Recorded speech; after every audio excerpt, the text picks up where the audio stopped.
Cek cek cek cek cek cek cek. Halo sobat Nime, gas lagi dah Shenlang. Dan seperti biasa, yang mau bantuin bayar cicilan laptop bisa banget baca di deskripsi. Dan yang lainnya juga tolong dibantu like dan juga komen aja. Ini baru terkumpul sekitar 200 dan masih kurang 500. Semoga aja bantu banyak like biar bisa agak sedikit lebih banyak yang nonton, jadi cicilan bisa terkumpul. Oke, yuk langsung aja kita gas. Mereview sedikit dari part sebelumnya. Saat ini Kaisar dia sempat berkonsultasi dengan Shenlang, dan di sini Kaisar dia pun banyak mendapatkan informasi tambahan dari Shenlang dan juga beberapa kemungkinan. Dan di sini untuk Shenlang dia juga sempat memberikan sebuah saran kepada Kaisar untuk menangkap Sunan saat ini juga.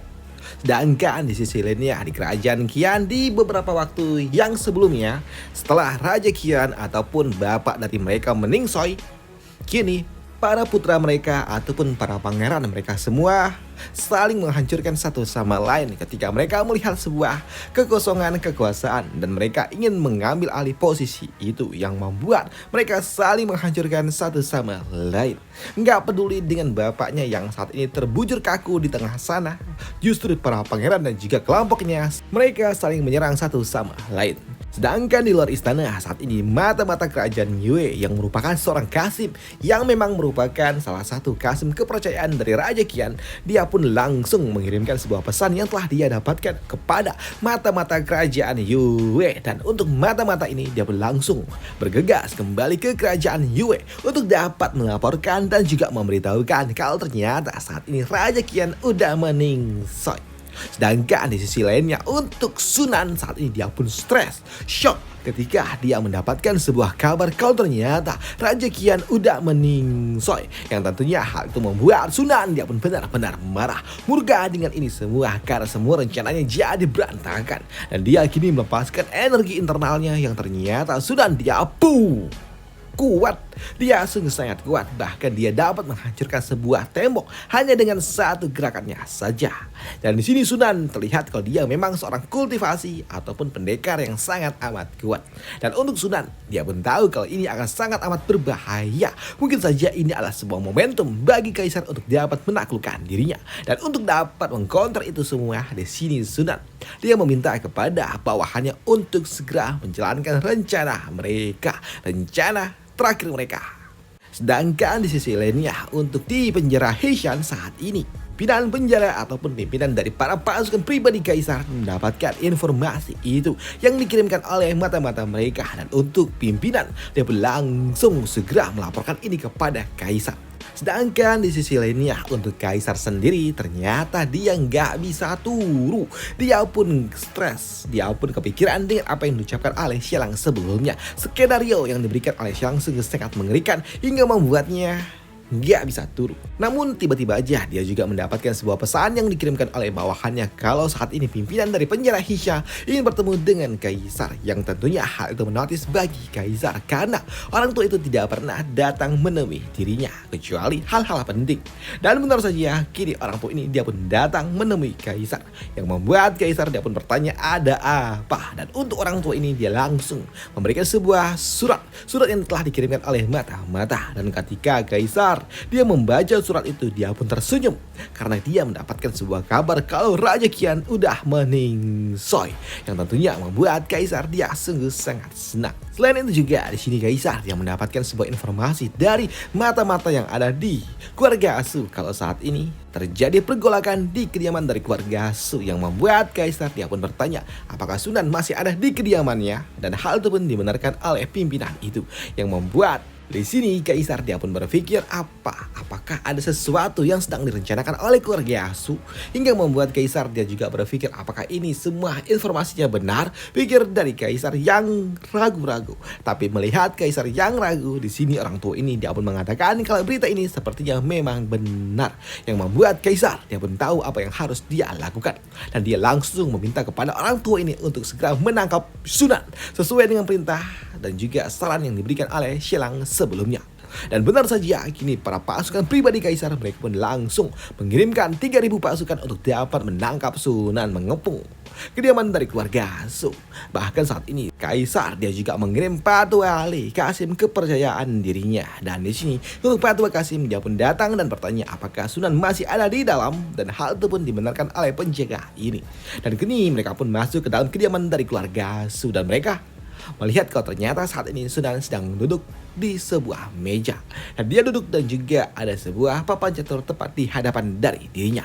Dan melihat Sunan yang masih berdiri membuat Pak Tua Ali dia pun bertanya kepada Sunan apa yang sedang dia lakukan di tempat ini. Dan ayolah ikut dengan diriku, di luar ini terlalu dingin, ucap dari Qasim yang membuat di sini Qasim tua dia pun bertanya mau dibawa kemana.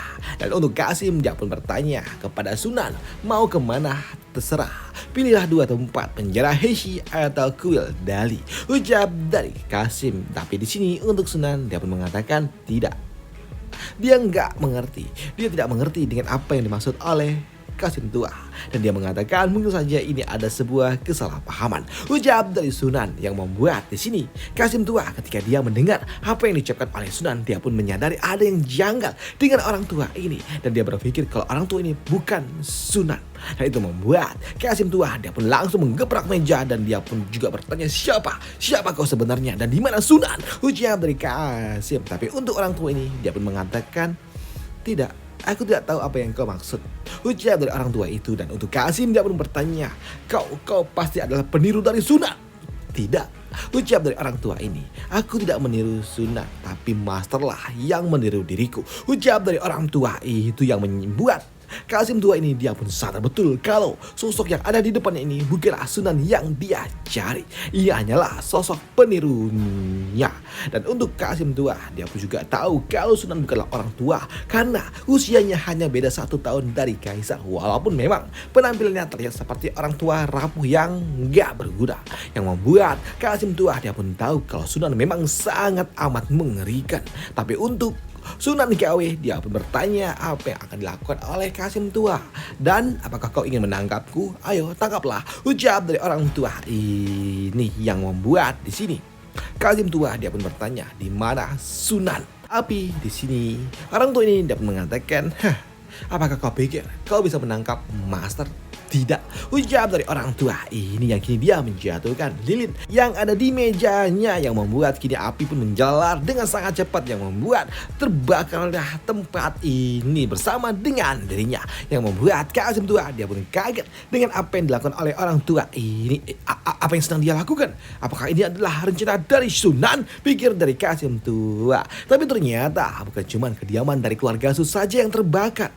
Di sini seorang pengawal pun datang melaporkan kalau saat ini ibu kota telah terbakar, yang tentunya hal itu mengejutkan bagi mereka semua. Karena benar saja ternyata bukan cuma kediaman dari keluarga Su saja yang terbakar, tapi ibu kota juga kebakaran, terbakar di sana sini, yang tentunya hal itu menotis bagi mereka semua yang ada di tempat ini. Dan untuk Pak Tua pimpinan dari penjara Heshi dia pun tahu kalau Sunan pasti membuat sebuah kekacauan untuk dapat membuat dirinya dapat melarikan diri dari ibu kota, yang membuat orang tua ini dia meminta kepada seluruh penjaga untuk segera menutup semua gerbang ibu kota, ucap dari orang tua itu. Sedangkan di sisi lainnya untuk kaisar dari dalam istana dia pun dapat melihat kalau ibu kota memang telah dilahap api, dan dia juga tahu ini semua pasti adalah ulah dari Sunan. Tapi di sini dia juga tahu kalau informasi yang telah didapatkan oleh mata-mata tidaklah terlambat. Hanya saja informasi yang didapatkan oleh Sunan lebih cepat dari apa yang mereka dapatkan, pikir dari kaisar. Dan di sini kaisar di hadapan para pangeran dia juga mengatakan kalau ini semua adalah ulah dari Sunan. Di sini kaisar dia juga tahu kalau Sunan ingin melarikan diri maka dia dapat melakukannya dengan cukup mudah. Tapi kenapa dia membuat sebuah kekacauan seperti ini? Ucap dari kaisar. Tapi untuk kedua pangeran mereka hanya pelangak-pelongok doang, berkata-kata yang gak penting, yang membuat kaisar dia pun ya udah mengabaikannya juga.